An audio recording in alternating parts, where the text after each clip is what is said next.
Saudi അറേബ്യയിലേക്കുള്ള family visit വിസയ്ക്ക് apply ചെയ്യാൻ ഉദ്ദേശിക്കുന്നവരാണ് നിങ്ങളെങ്കിൽ ഇതൊന്ന് ശ്രദ്ധിക്കൂ. സൗദി അറേബ്യയിൽ ജോലി ചെയ്യുന്ന ആളുകൾക്ക് അവരുടെ ഫാമിലിയെ വിസിറ്റ് വിസയിൽ സൗദി അറേബ്യയിലേക്ക് കൊണ്ടുപോകാവുന്നതാണ്. എന്നാൽ ഇതുവരെ ഉണ്ടായിരുന്ന രീതി, നാം വിസയ്ക്ക് വേണ്ടിയിട്ട് സൗദി അറേബ്യയിൽ അപ്ലൈ ചെയ്യും. അങ്ങനെ വിസ അപ്രൂവലായി ലഭിച്ചതിന് ശേഷം 3 മാസത്തിനുള്ളിൽ VFSലേക്ക് അപ്പോയിൻമെൻ്റ് എടുക്കുകയും വിസ സ്റ്റാമ്പ് ചെയ്തതിന് ശേഷം 3 മാസത്തിനുള്ളിൽ നമുക്ക് നമ്മുടെ ഫാമിലിയെ സൗദി അറേബ്യയിലേക്ക് കൊണ്ടുപോയാൽ മതിയായിരുന്നു. പക്ഷേ ഈ അടുത്ത് വന്ന അപ്ഡേഷൻ അനുസരിച്ച് നമ്മൾ വിസയ്ക്ക് വേണ്ടി സൗദി അറേബ്യയിൽ ആപ്ലിക്കേഷൻ ചെയ്ത് അത് വിസ അപ്രൂവലായി വന്നതിന് ശേഷം 1 മാസത്തിനുള്ളിൽ VFSൽ അപ്പോയിൻമെൻറ്റും അതുപോലെ വിസ സ്റ്റാമ്പിങ്ങും ചെയ്തിരിക്കണം. ഇതാണ് പുതിയത് വന്നായിട്ടുള്ള നിയമം. നിങ്ങളുടെ വിസ ഇൻവാലിഡ് ആണ് എന്ന് പറഞ്ഞ് ചിലപ്പോൾ നമുക്ക് അവിടെ നിന്ന് മടങ്ങേണ്ടി വരും.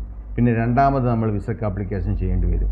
അതുകൊണ്ട് വിസ അപ്രൂവലായ ഉടനെ തന്നെ 1 മാസത്തിനുള്ളിൽ നമ്മൾ VFSൽ അപ്പോയിൻമെൻ്റ് എടുക്കുകയും പെട്ടെന്ന് വിസ സ്റ്റാമ്പിങ് ചെയ്യാനുള്ള കാര്യങ്ങളൊക്കെ ചെയ്തിരിക്കണമെന്നാണ് ഇപ്പോൾ പുതിയതായി വന്ന അപ്ഡേഷൻ.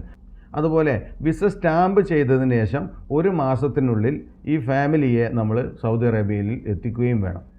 ആദ്യമുണ്ടായിരുന്നത് 3 മാസത്തിനുള്ള ആ ഒരു സമയത്തിനുള്ളിൽ എത്തിച്ചാൽ മതിയായിരുന്നു. പക്ഷേ ഇപ്പോൾ പുതിയ നിയമം അനുസരിച്ച് അതും 1 മാസമാക്കി ചുരുക്കിയിട്ടുണ്ട്. വിസ സ്റ്റാമ്പ് ചെയ്ത് കിട്ടിയതിന് ശേഷം 1 മാസത്തിനുള്ളിൽ വിസയിലുണ്ടാകും അതിൻ്റെ ഡേറ്റ്. ആ ഡേറ്റിൻ്റെ 1 മാസത്തിനുള്ളിൽ നമ്മുടെ ഫാമിലിയെ സൗദി അറേബ്യയിൽ എത്തിക്കണം. അല്ല എന്നുണ്ടെങ്കിൽ ചിലപ്പോൾ എയർപോർട്ടിൽ നിന്നും ചില പ്രശ്നങ്ങൾ, ചിലപ്പോൾ നിങ്ങൾക്ക് ട്രാവൽ ചെയ്യാൻ പറ്റാത്ത രൂപത്തിലുള്ള, ഫാമിലിക്ക് ട്രാവൽ ചെയ്യാൻ പറ്റാത്ത രൂപത്തിലുള്ള പ്രശ്നങ്ങൾ ഉണ്ടായേക്കാം. അതുകൊണ്ട് പ്രവാസി സുഹൃത്തുക്കൾ ഇത് വളരെയധികം ശ്രദ്ധിക്കണമെന്ന് അറിയിക്കുന്നു. ട്രാവൽ സംബന്ധമായിട്ടുള്ള കാര്യങ്ങൾക്ക് താഴെ കൊടുത്തിരിക്കുന്ന നമ്പറിൽ കോൺടാക്റ്റ് ചെയ്യാവുന്നതാണ്.